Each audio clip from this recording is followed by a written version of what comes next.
자, 오늘 말씀은 PPT 띄워주시고요.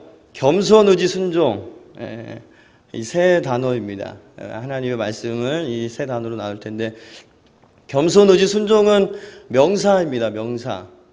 명사라는 것은 우리가 알면 되는 거죠. 겸손이 무슨 뜻인지, 의지가 무슨 뜻인지, 순종이 무슨 뜻인지 알면 돼요. 근데 여러분, 말씀, 설교, 메시지는 암에서 끝나면 안 됩니다. 명사에서 끝나면 안 돼요. 아, 겸손이 그런 거래. 낮아지는 거래. 다 알죠. 다 아는 걸 굳이 또 밤예배 나와서 들을 필요까지 있나요? 우리가 다 아는데 그 암에서 우리가 끝나면 안 되고 어디까지 가야 되냐면 제가 동사를 그래서 만들었습니다. 겸손의 동사, 의지의 동사, 순종의 동사를 만들었는데 그 이유가 뭐냐면 이 메시지라는 것은 이 동사를 하게 해야 돼요. 우리가 움직이게 해야 되는 거예요. 신앙생활을 움직여야 되는 거죠. 액션을 만드는. 사도행전을 영어로 보죠. 액츠입니다. 액츠. 활동. 사도들의 활동, 행적들을 적어놓은 책이 사도행전이에요. 성령행전이라고도 하죠. 성령을 받은 사도들이 했던 그 활동들을 적어놨다. 그래서 우리 말씀을 들으면 가만히 그냥 좋다. 우리 교양 강좌 수준에서 끝나면 안 됩니다. 우리는 말씀을 들었으면 순종해야 돼요. 움직여야 돼요. 그렇게 살아야 돼요. 여러분, 말씀이 육신이 되어 우리 가운데 거하심에 누구예요? 그분이 예수님이죠. 말씀이 육신이 됐다요. 그걸 저는 이렇게 이야기하고 싶습니다. 사랑이 뭐냐? 예수님이 사랑이에요. 예수님이 어떻게 사셨는가 보면 사랑이 이런 거구나 알게 되는 거죠. 단어 우리 깊이 사랑은 오래 참고 여러 가지 뜻이 있지만 아니요, 보여줘야 되고 체험케 해야 되는 거. 그래야 그게 사랑이죠. 우리가 알고 끝나면 안 됩니다. 설교는, 메시지는. 그래서 동사를 만들어 봤습니다. 겸손의 동사는 따라하겠습니다. 듣겠습니다. 그다음에 의지의 동사는 따르겠습니다. 신뢰 이야기인 것 같아요. 신뢰. 내가 그 방법을 택하고 취하고 그렇게 따르겠습니다. 그 다음에 순종은 쉽죠. 뭘까요? 그렇게 행하겠습니다. 이겁니다. 그래서 이 세 가지 동사를 오늘 좀 찾아보려고 합니다. 그래서 그렇게 살아보려고 부단히 힘쓰는 우리의 신앙생활이 되시는 귀한 결단의 밤이 되시길 소망합니다. 아멘. 자, 메시지의 맥, 흐름 어떻게 흘러가는지 잠깐 살펴보고 시작을 하려고 합니다. 함께 읽어보겠습니다. 하나님은 다윗을 자신의 마음에 합한 종이라 하셨습니다. 그리고 예수님을 자신의 마음을 기쁘게 하는 아들이라고 말씀하셨습니다. 우리는 오늘 신앙생활의 모델이라고 할 수 있는 구약의 다윗과 신약의 예수님의 공통점을 살펴보고 그것을 통해 교훈을 얻어 다윗처럼 하나님의 마음에 합한 종이 되고 예수님처럼 하나님이 기뻐하는 아들이 되기를 소망합니다. 아멘. 이게 이제 우리 메시지의 목적이고 흐름이 맥이 되겠습니다. 자, 하나님은 다윗을 어떤 사라고 표현을 했냐? 내 마음에 옛날 성경은 더 좋은 것 같아요. 이 표현은 옛날 성경이 더 좋은 표현이라고 저는 생각을 해서 내 마음에 합한 자라 옛날 성경이 이렇게 있고 우리는 지금 우리가 읽는 성경은 내 마음에 맞는 사람이다 이렇게 그랬어요. 내 마음에 합한 자라 이렇게 표현을 했고 그 다음에 예수님은 뭐라고 표현했죠? 이는 내 사랑하는 아들이요 내 기뻐하는 자라. 세례받을 때죠. 그때 하늘에서 음성이 들려서 오늘 두 번째 본문입니다. 여러분, 왜 하나님은 다윗을 내 마음에 합한 자다. 그리고 예수님을 내가 사랑하는 아들이요 내 기뻐하는 자다. 기쁘다. 걔를 보면 너무 기쁜 거예요. 우리 자식들 보면 그 마음 생기잖아요. 그런 그 기쁨을 늘 가지고 주셨던 아들이다. 하나님께 그 기쁨을 늘 주셨던 아들이다. 왜 그랬을까? 첫 번째, 겸손입니다. 겸손하셨어요. 두 분 다. 겸손하셨기 때문에 내 기뻐한 자, 내가 기뻐하는 아들이라 기뻐하는 자라 이렇게 이야기하셨다라는 것입니다. 겸손의 동사는 무엇이죠? 듣겠습니다. 아유, 오늘 제가 엘리베이터를 타고 올라오는데 무시무시한 적을 한 명 만났습니다. 초등학생인데요. 메모 책 같은 걸 들고 오는 거예요. 잘 봤는데 그게 뭐예요? 설교 노트예요. 설교자들의 최고의 적입니다. 메모하신 분들. 초등학생인데 그걸 들고 오는 거예요.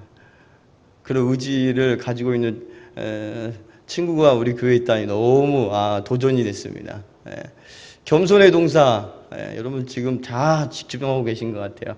듣겠습니다. 여러분 저는 겸손의 동사를 왜 듣겠습니다라고 이렇게 표현을 했냐면 한문을 좀 보겠습니다. 한자를 한번 살펴보겠습니다. 이 겸자는 겸손할 겸이에요. 근데 겸손할 겸을 뭐와 뭐로 이렇게 표현을 했냐면 말씀원하고 겸할 겸이에요. 말씀원 뜻을 같이 한다. 겸할 겸은 겸사님 있잖아요. 그래서 나란히 한다. 그러니까 말을 섞는다. 대화를 한다라는 뜻을 가진 겸자를 쓴 거예요. 말씀원과 겸할 겸. 여러분 대화의 시작은 어디서 시작하는지 여러분 아세요? 대화의 시작은 어떻게 해야 되죠? 대화의 시작점, 출발점은 뭐예요?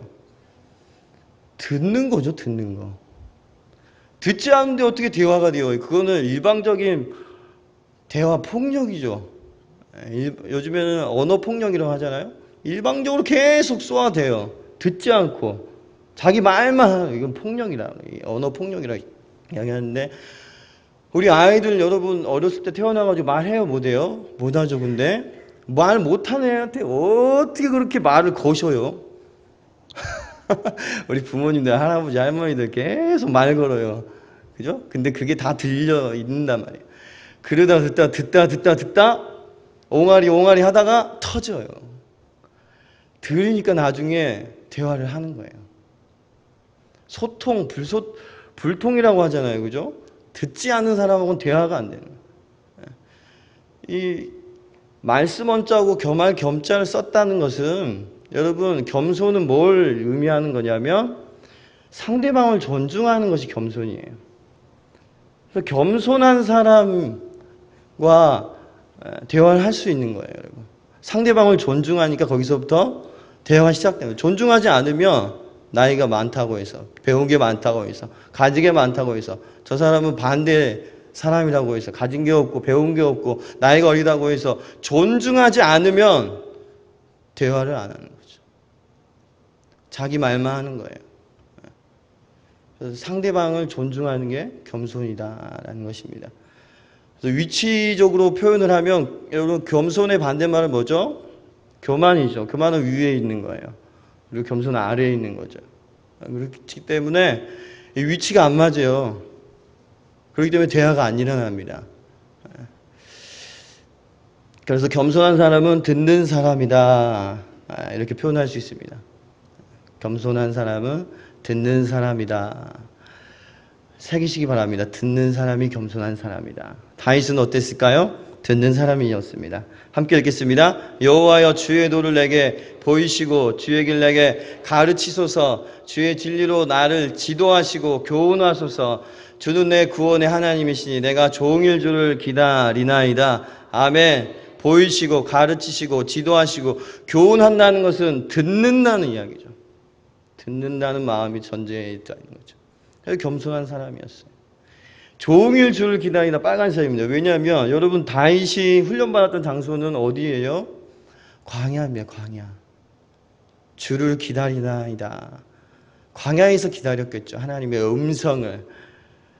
그런데 정말 성경의 진리라는 것은 이런 건 것 같아요. 여러분 광야에서 얼마나 쫓겨다니면서 밤을 지새우면서 그때 시편을 다 썼겠어요? 그래서 광야를 히브리어로 뭐라고 하는지 아세요? 여러분? 미드바르라고 해요. 이게 광야의 뜻입니다. 광야라는 단어가 미드바르인데, 이 단어 어디에서 왔느냐? 다바르라는 동사에서 왔어요. 그럼 다바르를 찾으면 되겠죠. 다바르는 어떤 뜻일까? 말씀하다라는 뜻이에요. 동사라는 거예요. 말씀하다. 그러니까 광야라는 것은 결국 말씀하는 곳, 하나님의 음성이 들려오는 곳, 이제 더 나아가면은 말씀으로 사는 곳, 하나님의 말씀대로 살아야지만 생활할 수 있는 곳이 어디예요? 광야다, 이렇게 할 수 있다. 더 나아가면 일단은 다바르라는 동사는 광야, 이것을 표현할 때 말씀하다. 하나님의 말씀이 종일 내가 주를 기다리나이다. 하나님의 음성을 계속 들으려고 그 어려움에 처해 있으니까 하나님께 들으려고 했던 그 사람의 모습을 우리는 이 광야에서도 찾을 수 있다는 것이죠. 자, 예수님 가볼까요? 예수님은 또 듣는 사람이었을까요? 예, 듣는 사람이죠. 한번 읽어보겠습니다. 내가 아무것도 스스로 할 수 없노라. 듣는 대로 심판하노니 나는 나의 뜻대로 하지 않고 나를 보내신 이의 뜻대로 하려 함으로. 아멘. 듣는 대로. 그럼 누구 걸 들어요? 아버지 걸 듣는 거죠. 하나님 걸 듣는 거예요.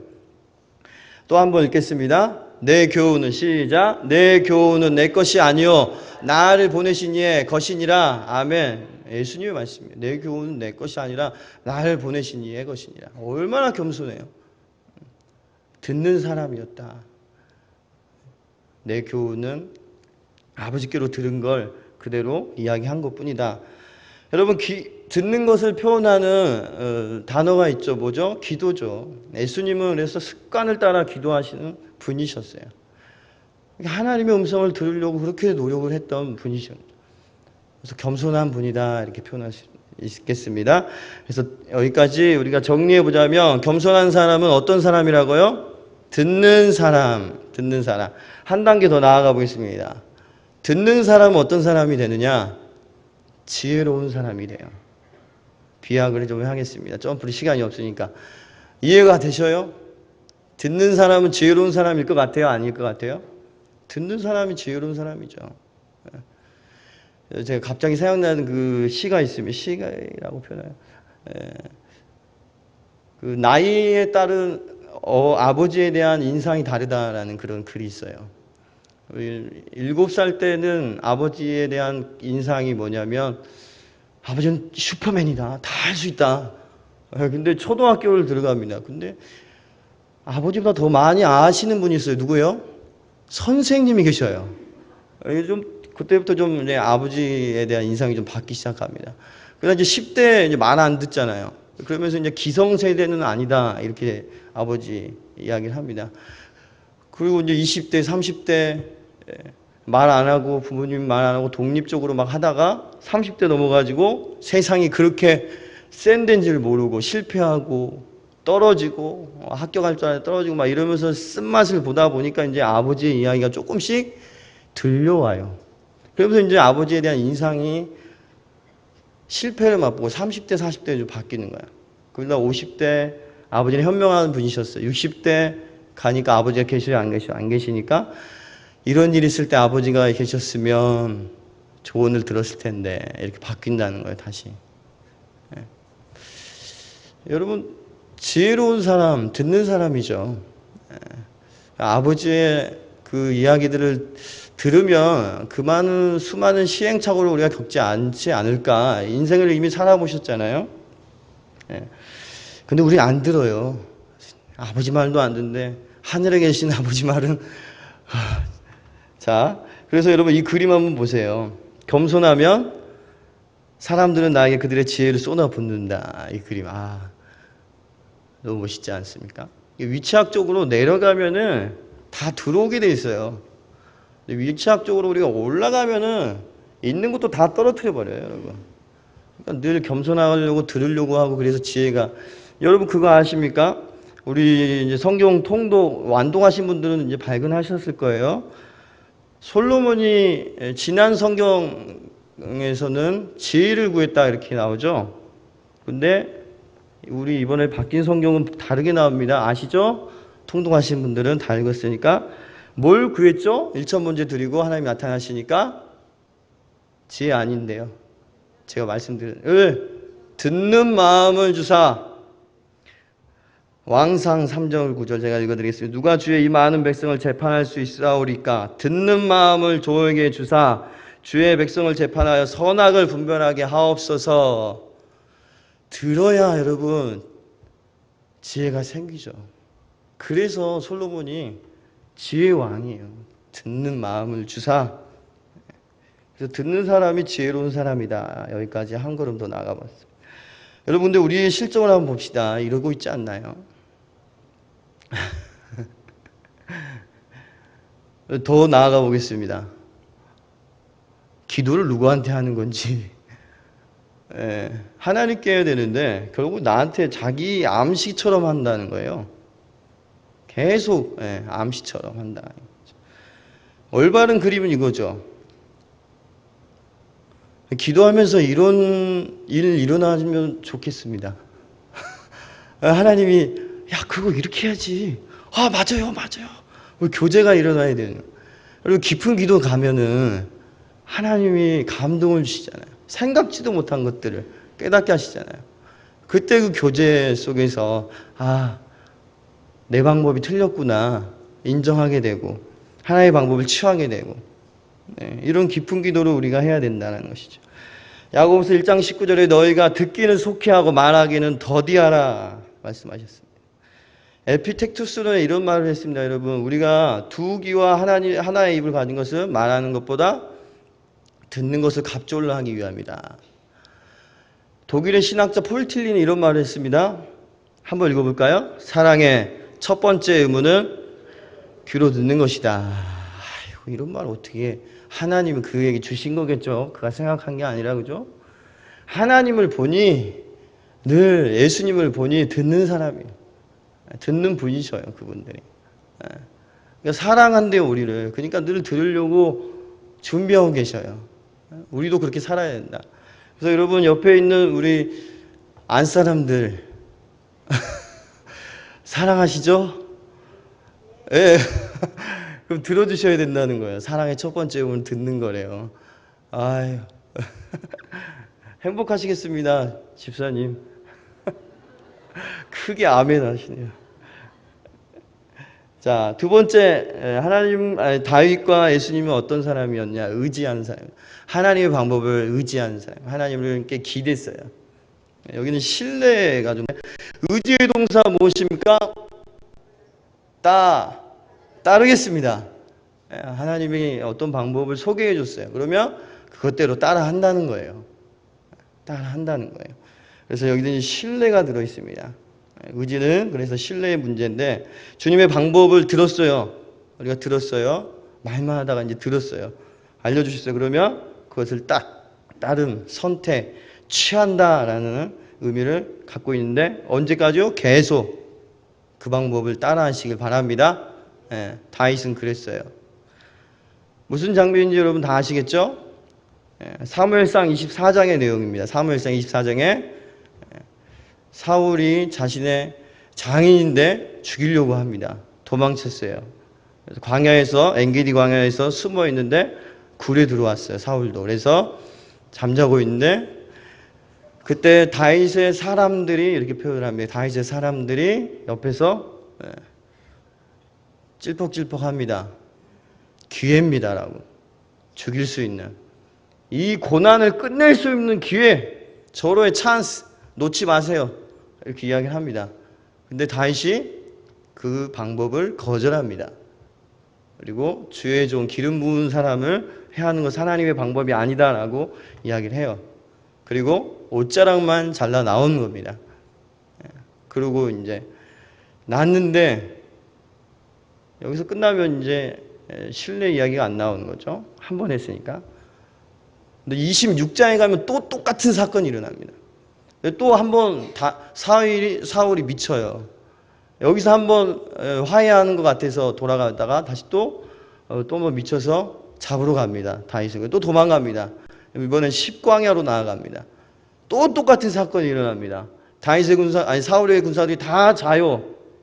그리고 사울로 자버립니다. 쫓으러 갔다가 다윗을.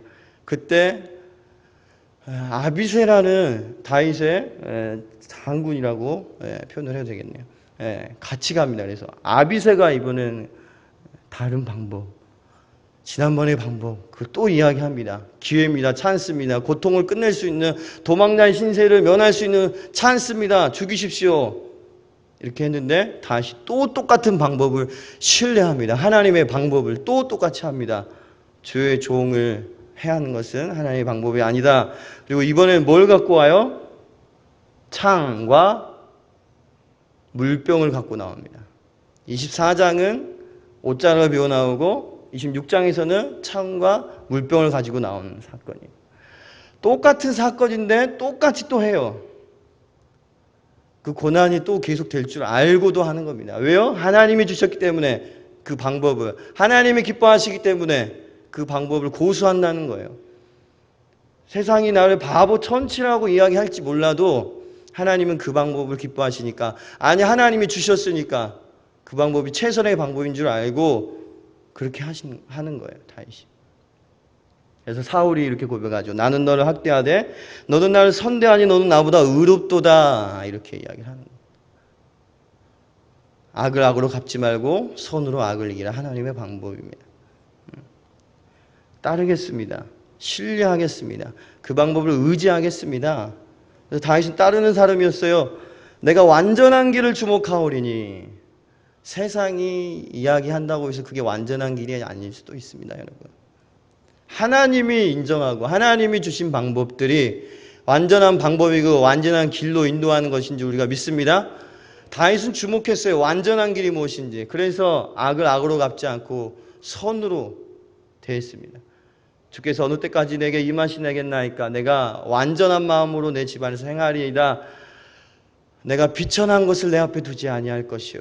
그런 비천한 방법들, 세상이 고난을 금방 끝낼 수 있다고 그렇게 소개하고 있지만 나는 그런 비천한 것들, 그런 방법으로 살지 않겠다. 내 앞에 두지 않겠다.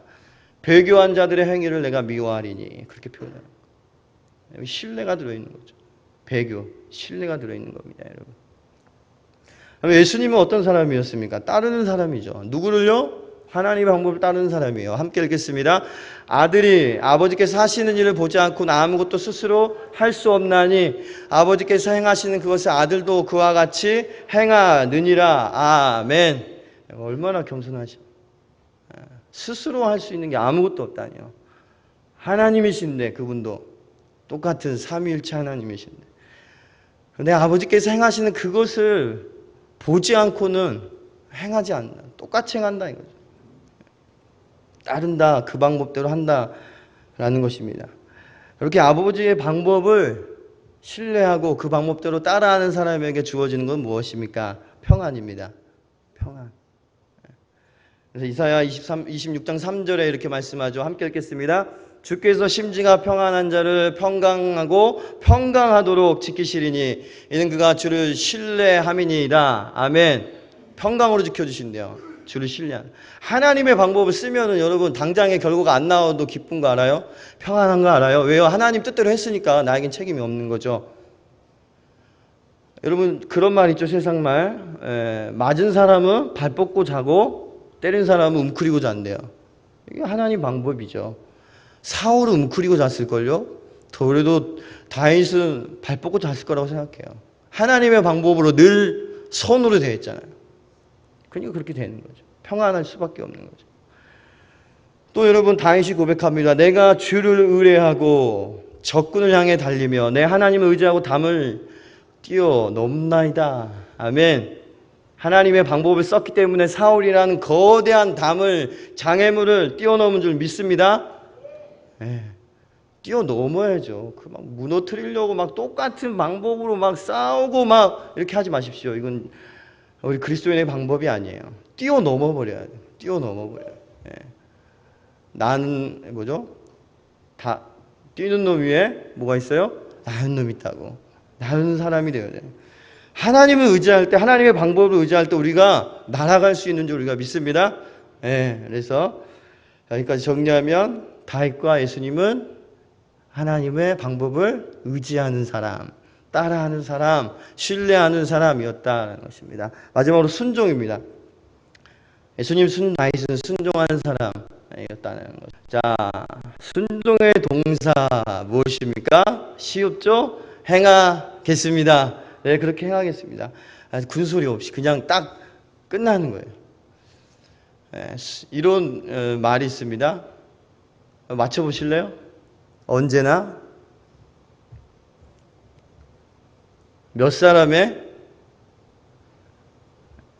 한 사람의 뭐는요? 순종은 하나님의 시작이다. 이런 말을 어떻게 만들어내는지 모르겠어요. 누가 만들었느냐? 병호 박사님이 만들어냈습니다. 통성경에 나오는 이야기예요, 여러분. 아브라함의 한 사람의 순종으로 이스라엘 나라 역사가 시작되는 거죠. 그 다음에 노아의 한 사람의 순종으로 그 방주의 사람들이 이렇게 구원받게 되는 거죠. 신약에 가면 누가 나오죠? 예수님의 순종으로 우리가 구원받는 역사가 시작되는 거예요. 언제나 기억하십시오. 한 사람의 순종은 하나님의 시작이에요. 시작. 기억하시기 바랍니다. 우리 신약의 예수님이 그래서 우리 예수님이 순종하셨죠. 그 순종을 저는 사랑으로 표현하고 싶습니다. 한번 읽어볼까요? 사람이 친구를 위하여 자기 목숨을 버리며 이보다 더 큰 사랑이 없나니. 아멘. 하나님의 뜻은 단순합니다. 뭐죠? 첫째는 하나님 사랑이요, 두 번째는 이웃 사랑이다. 친구를 위하여 자기 목숨을 버리며 이보다 더 큰 사랑이 없나니. 실제로 예수님이 그 친구를 위하여 대신 목숨을 버리셨어요. 그래서 행하는 사람이셨죠. 순종한 사람이었습니다. 그것을 어디서 행하셨죠? 십자가에서 행하셨습니다. 그래서 십자가는 순종이라 이야기할 수 있습니다. 최고의 순종, 탑이죠. 그러므로 하나님의 나라가 시작이 되었습니다. 그 십자가를 우리가 좀 생각해 볼 텐데요. 여러분, 이 십자가를 통해 순종이 일어났고, 그 순종이, 한 사람의 순종은 언제나 하나님의 시작이래요. 그래서 하나님의 나라가 시작됐어요. 저기 이스라엘 땅에서 주목하지도 않은 그 작은 나라에서 시작됐습니다.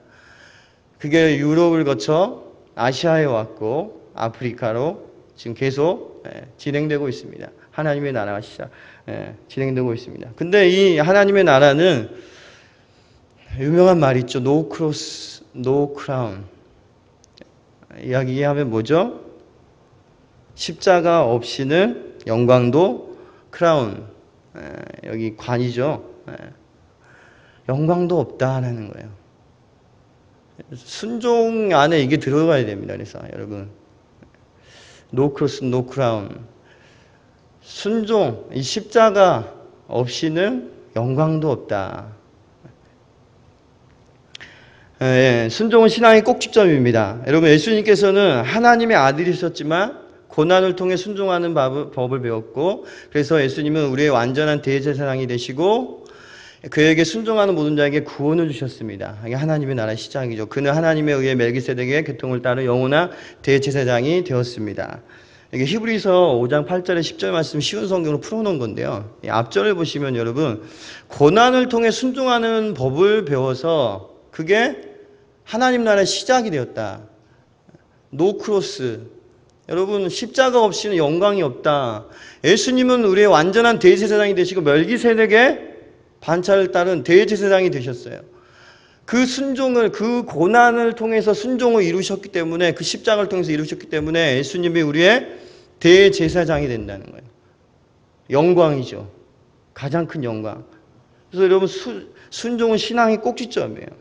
여러분, 우리 신앙의 꼭지점을 다른 걸로 생각할 수 있어요. 저분은 성경 말씀 저렇게 잘 아네, 푸네, 뭐 이렇게 해서 암이 신앙의 꼭지점. 그래서 우리 이단들 있잖아요.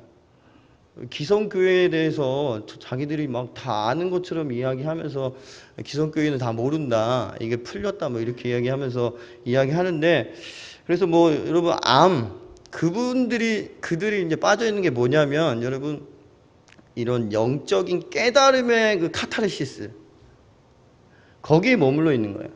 그래서 은혜 받았다, 막 깨달음, 거기에만 막 몰두하고 있는 사람들. 저도 옛날에 막 그랬던 것 같아요. 말씀 집회 가가지고 막, 이런 말씀이 있네.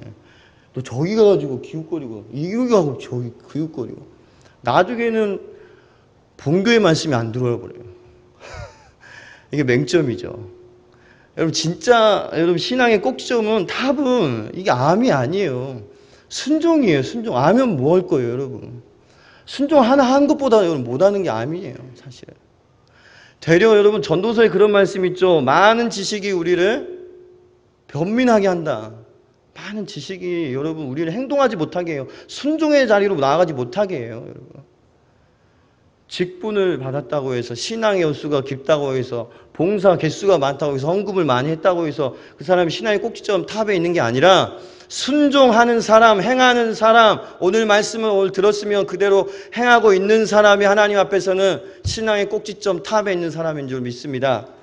그래서 강동주 목사님은 그렇게 이야기를 했습니다. 함께 읽어보겠습니다. 시작. 사람은 그가 행한 사랑만큼 평가받습니다. 누구한테요? 하나님께요. 신앙 연수가, 봉사 개수가, 헌금이 너 성경 많이 알았다고 해서 그거 가지고 하나님 평가하시는 게 아니라 예수님이 이 땅을 살아가시면서 행했던 그 순종은 결국은 사랑이죠. 친구를 위하여 목숨을 버리면 그 큰 사랑, 그보다 더 큰 사랑이 없다. 그 삶 자체가 사랑이셨죠. 그럼 우리도 똑같다는 거예요. 그 사랑 받은 우리도 똑같이 사랑을 행한 만큼 하나님이 우리를 평가하신다는 거예요. 얼마나 많이 사랑했느냐. 내게 주신 그 사람들 마음에 안 들고 성격이 다르고 가치관이 다르고 하나 될 수 없었지만 그 사람을 품고 품으려고 노력하고 그렇게 사랑을 행했느냐. 나에게 주는 사람들이 아니라 내가 줘봤자 그 사람에게 돌려받을 것이 하나도 없는 그 사람들 향해서 네가 줘봤느냐. 우리 줄 때 돌려받을 거 생각하고 하잖아요. 다윗도 여러분 그래서 행하는 사람이었어요. 나의 하나님이여 내가 주의 뜻을 행하기를 어떻게 해요? 즐기오니 순종하는 것에 여러분 그 즐거움에 여러분 빠지셨으면 좋겠습니다. 기쁨에 빠지셨으면 좋겠습니다. 주의 법이 나의 심중에 있나이다 하였나이다. 이용규 선교사님 다 아시죠, 여러분? 이분이 책을 쓰셨습니다. 뭐 쓰셨죠? 처음에 내려놓음. 그 다음에 또 하나 쓰셨습니다. 뭐죠? 더 내려놓음. 거기에 있는 글을 좀 읽어드리겠습니다. 같이 걷기라는 글입니다. 최근에 사람들이 내게 어떤 비전과 소망이 있느냐고 물을 때마다 나는 이렇게 대답한다.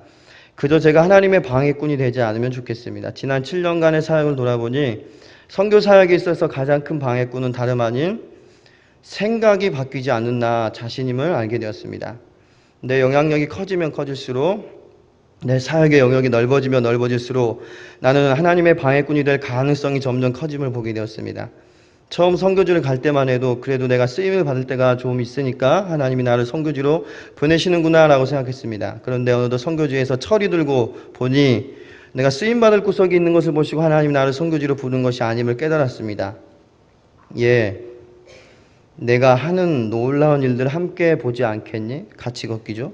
이 일 가운데 내가 너를 껴주고 싶은데 전 하나님께서 이런 마음으로 나를 부르셨다는 것을 뒤늦게 알게 되었습니다. 하나님 우리를 쓰시겠다 하실 때 우리가 가끔 하나님이 계심으로 불편함을 느끼는 경우가 저는 많이 있습니다. 많이 느꼈습니다. 이 글을 읽고 하나님 일을 할 때 하나님이 더 계심으로 불편하면 하나님 없으면 그냥 이거 할 텐데 그런데 우리는 이 점을 잘 알아두어야 합니다. 하나님께서 우리를 사용하시는 것이 얼마나 불편하신지에 대한 것을요. 하나님은 혼자서 일을 잘 할 수 있는 분입니다.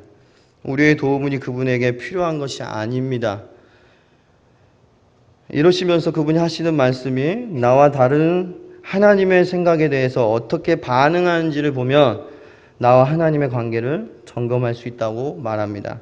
우리가 사랑하는 사람의 말을 잘 듣습니다. 그리고 그의 말대로 행합니다.